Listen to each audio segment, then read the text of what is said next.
तो दोस्तों, पिछले वीडियो में हम लोग ने बात किया था बाल महाभारत के महाभारत कथा की, ठीक ना।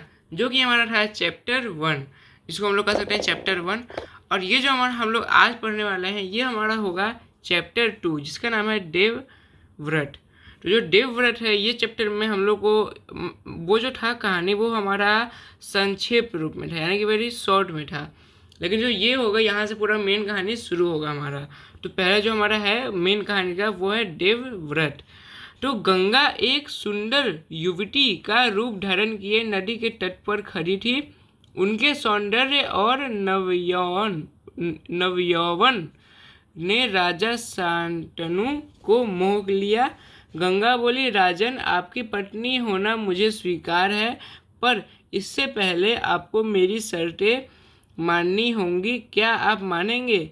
राजा ने कहा, अवश्य। राजा शांतनु ने गंगा की सारी शर्तें मान ली और वचन दिया कि वह उनका पूर्ण रूप से पालन करेंगे। ठीक, तो ये मैं आपको समझा देता हूँ। तो देखिए, जो गंगा है आप लोग जानते हैं कि गंगा एक नदी है, लेकिन वो एक बार एक सुंदर युवती का रूप धारण किए नदी के तट पर खड़ी थी। ठीक, और उनको उनके सौंदर्य को देख के एक राजा शांतनु जो थे वो प्रसन्न हुए और राजा शांतनु को मोह लिया। ठीक ना, मतलब वो मोह माया में वही हो गए, के बंधन में बंध गए।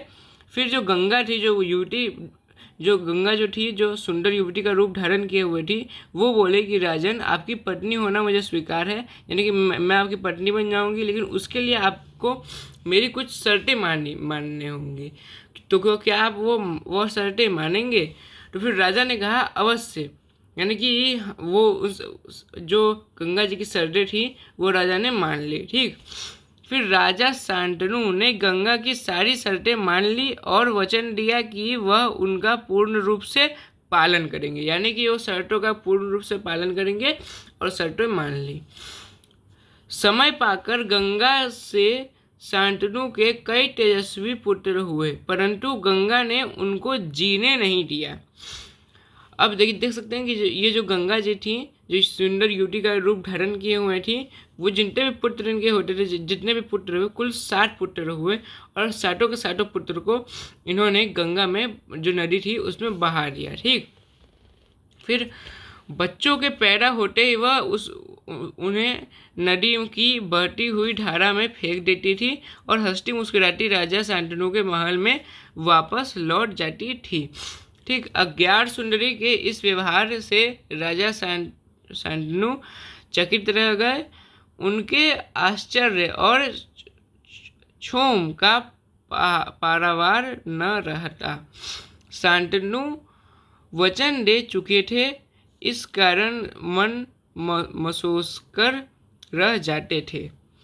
60 बच्चों को गंगा ने इसी भांति नदी की धारा में बहा दिया। 8वां बच्चा पैदा हुआ, गंगा उसे भी लेकर नदी की तरफ जाने लगी, तो राजा शांतनु जो थे उनसे रहा नहीं गया और बोले कि माँ होकर अपने नादान बच्चों को अकारण ही क्यों मार दिया। तो अब देखिए, जो ये गंगा जी थी वो जैसे ही इनके बच्चे पैदा होते थे, इनके और जो राजा शांतनु के जैसे बच्चे पैदा होते थे, जो बच्चे के पैदा होते ही ये जाती थी और गंगा की जो धारा होती थी, नदी की धारा में बहा देते थे बच्चों को, यानी कि बच्चों को मार देते थे। ठीक, और जो तो 60 बच्चों को ऐसे मारते रहे। फिर जो 8वां बच्चा उनका होने वाला था, तब जो राजा शांतनु थे उन्होंने इस पर टोका। और अब देखिए, जो ये इन्होंने शर्तें दी थी, उन शर्तों में ये भी शामिल था कि आप मुझे किसी बात के लिए टोकेंगे नहीं, मैं कुछ भी करूँगी, आप मुझे किसी बात के लिए कुछ बोलेंगे नहीं कि ऐसा क्यों कर रही हो, क्यों है। ठीक है, तो इस कारणवश वो उन्हें बहुत दिन तक उनको झेले, उन्हें टोके नहीं। लेकिन क्योंकि अब बहुत ज़्यादा ओवर हो रहा था, बहुत ज़्यादा बच्चों को ये मार चुकी थी ऑलरेडी, तो इसीलिए शांतनु ने इन्हें टोका कि नादान बच्चों को अकारण ही क्यों मार दिया।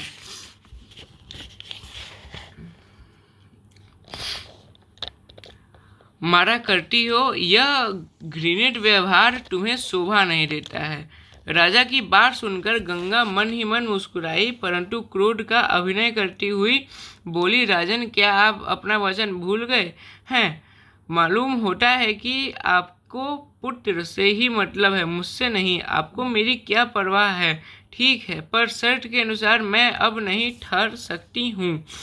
हाँ, आपके इस पुत्र को मैं नदी में नहीं फेंकूंगी। इस अंतिम बालक को मैं कुछ दिन तक अपने पास रखूंगी और फिर इसे आपके पुरस्कार के रूप में आपको सौंप दूंगी। यह कहकर गंगा बच्चे को साथ लेकर चली गई।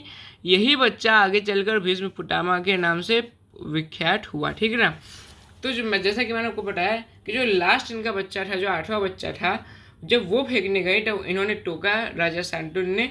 और क्योंकि इन्होंने टोका तो इसीलिए वो जो गंगा जी थी जो वो बोली कि क्योंकि आपने मुझे टोक दिया है और मेरा जो मैंने शर्तें रखी थी उसमें उन शर्तों में यह भी शामिल था कि अगर आप मुझको टोक देंगे तो मैं आपके साथ नहीं रहूँगी, तो इसलिए मैं अब आपके साथ ठहर नहीं सकती, मैं यहाँ से जा रही हूँ। और लेकिन जो ये 8वां बच्चा है उसको मैं फेंकूंगी नहीं नदी में, इसको अपने पास रखूंगी कुछ दिनों तक और फिर आपको इसको पुरस्कार के रूप में आपको मैं कुछ दिनों बाद दे दूंगी। ठीक ना। तो ये सब यहाँ पे कहा गया है। फिर गंगा के चले जाने से राजा शांतनु का मन विरक्त हो गया। उन्होंने भोग विलास से ही जी हटा लिया और राजकाज में मन लगाने लगे। एक दिन राजा शिकार खेलते खेलते गंगा के तट पर चले गए तो देखा किनारे पर खड़ा एक सुंदर और गठीला युवक गंगा की बहती हुई धारा पर बाण चला रहा था। बाणों की बौछार से गंगा की प्रचंड धारा एकदम रुकी हुई थी। यह दृश्य देखकर शांतनु दंग रह गए। इतने में ही राजा के सामने स्वयं गंगा आकर उपस्थित हो गई। गंगा ने युवक को अपने पास बुलाया और राजा से बोली, राजन, पहचाना मुझे और इस युवक को? यही आपका और मेरा 8वां पुत्र देवव्रत है। महर्षि वशिष्ठ ने इसे शिक्षा दी है। शास्त्र ज्ञान में शुक्राचार्य और रण कौशल में परशुराम ही इसका मुकाबला कर सकते हैं। यह जितना कुशल योद्धा है उतना ही चतुर राजनीतिज्ञ भी है।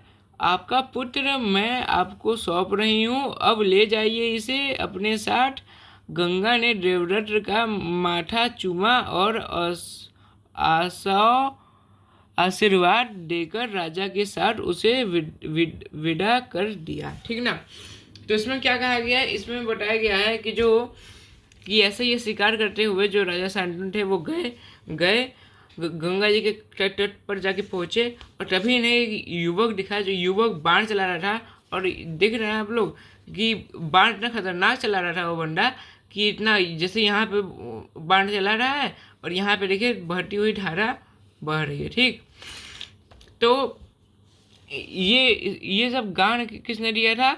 ये सब से ज्ञान किसने दिया था? महर्षि वशिष्ठ ने दिया था। ठीक। शास्त्र ज्ञान इसने शुक्राचार्य और रण को, ठीक है। तो महर्षि वशिष्ठ ने इसे शिक्षा का ज्ञान दिया था, शास्त्र का। और ये खाली यही योद्धा नहीं था, महान योद्धा ही नहीं था, बल्कि ये बहुत चतुर चालाक भी था। और फिर बाद में पता चला कि ये इन्हीं का पुत्र है, इनका और गंगा का, जिस कारण से गंगा ने वचन अनुसार इन्हें सौंप दिया। जैसे कि वचन था कि कुछ साल पाल कर मैं आपको लौटा दूंगी, तो पुरस्कार के रूप में उनको दे दिया। ठीक। तो ये था हमारा स्टोरी चैप्टर नंबर 2, इसको मान लीजिए। फिर इसके बाद है हमारा भीष्म प्रतिज्ञा वाला स्टोरी, तो वो इसी का पार्ट 2 है एक तरीके से, इसके बाद की कहानी। ठीक है। तो वो हम लोग अगले वीडियो में कवर करेंगे। तो आई होप आपको ये वीडियो अच्छा लगा होगा। अगर आपको वीडियो जरा सा भी इन्फॉर्मेटिव लगा हो तो उस वीडियो को लाइक करें, शेयर करें, सब्सक्राइब करना बिल्कुल ना भूलें। मिलते हैं आज से नेक्स्ट वीडियो में, तब तक के लिए बाय बाय।